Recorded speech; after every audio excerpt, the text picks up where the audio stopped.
Hey, what's up, guys? All right.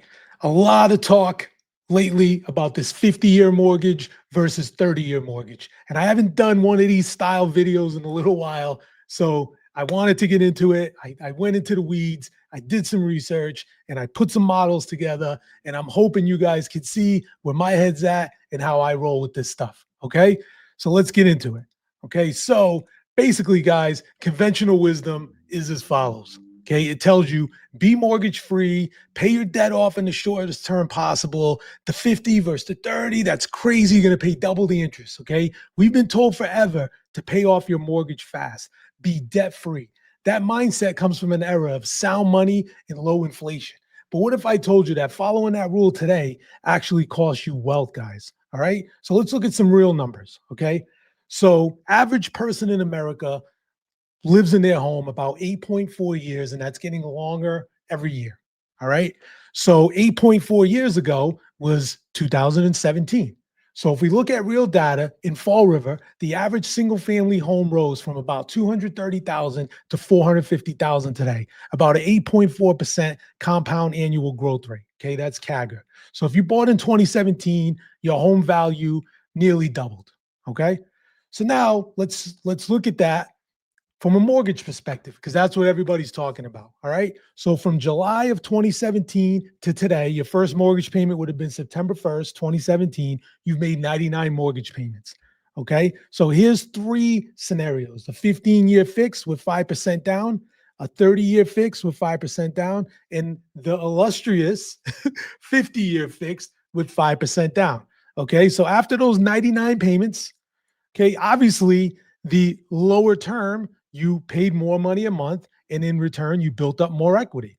Okay. The difference in payments right here. So you can pause this, look at the screen. The difference in payments from a 50-year to a 30-year is this bottom row, $148. Okay. 50-year to a 15-year, $641. So paying that extra every month, you wound up with a lower balance. Okay. Conventional wisdom.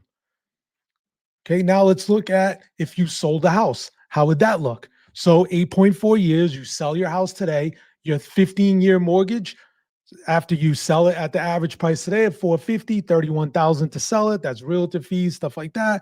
You $110,000 payoff, you walk out of there with $307,000. 30-year, 237, 50-year, 211. So the difference of a 50-year to a 30-year is about $26,000 less that you walk out with, and about almost $100,000 less on a 15-year. So sounds like a no-brainer, right? Guys, why would we want a 50-year mortgage?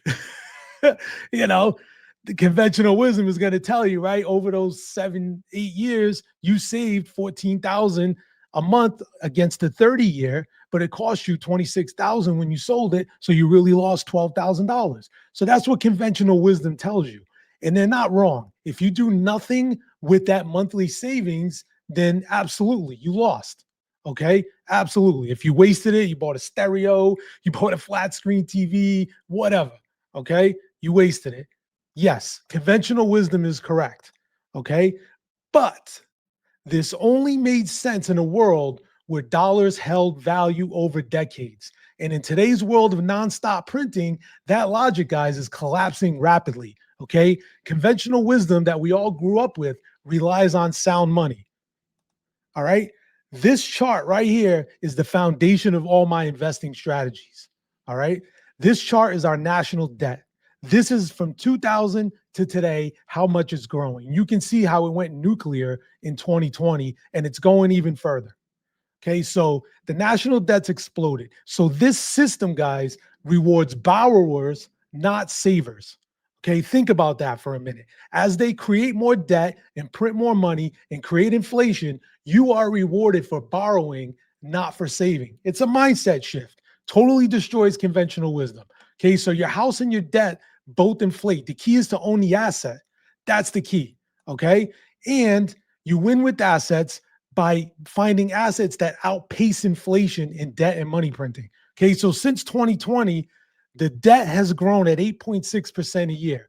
Real estate only 7.9% since 2020. So the debt is growing faster than the real estate. So if you work so hard to pay off your mortgage so you can be debt free in a house, you're losing to inflation.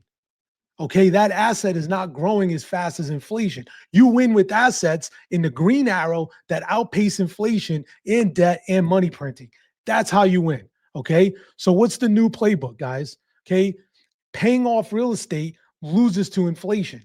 So understand that. Okay, understand that.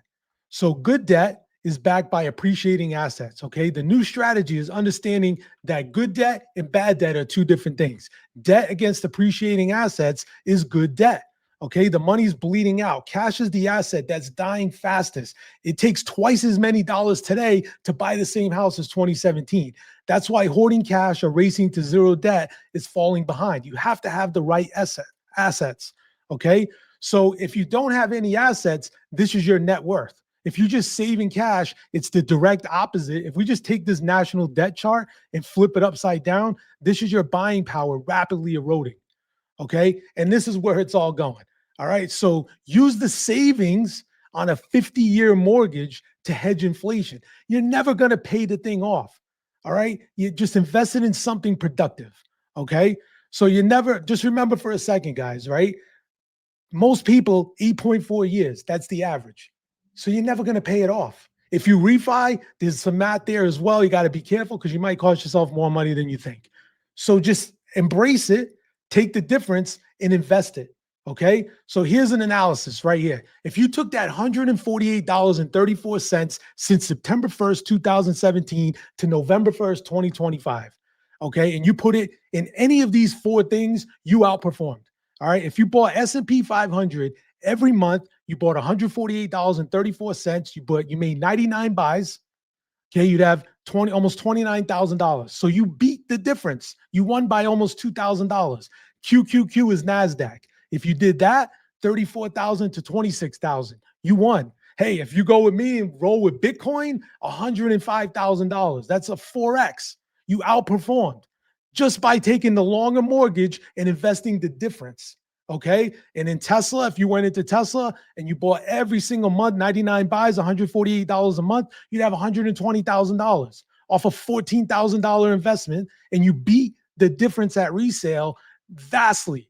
And this is what I look at when I see a 50-year mortgage, how you can come out ahead and win, because you know you're not going to ever live there long enough to pay it off. It doesn't matter. Same thing with a 30-year. Everybody goes 8.4 years on average. Okay. And if you stay a little longer, you win a little more, but it's about discipline and habits. Now, I wanted to go one step further. Okay. What if we went 50-year against the 15-year?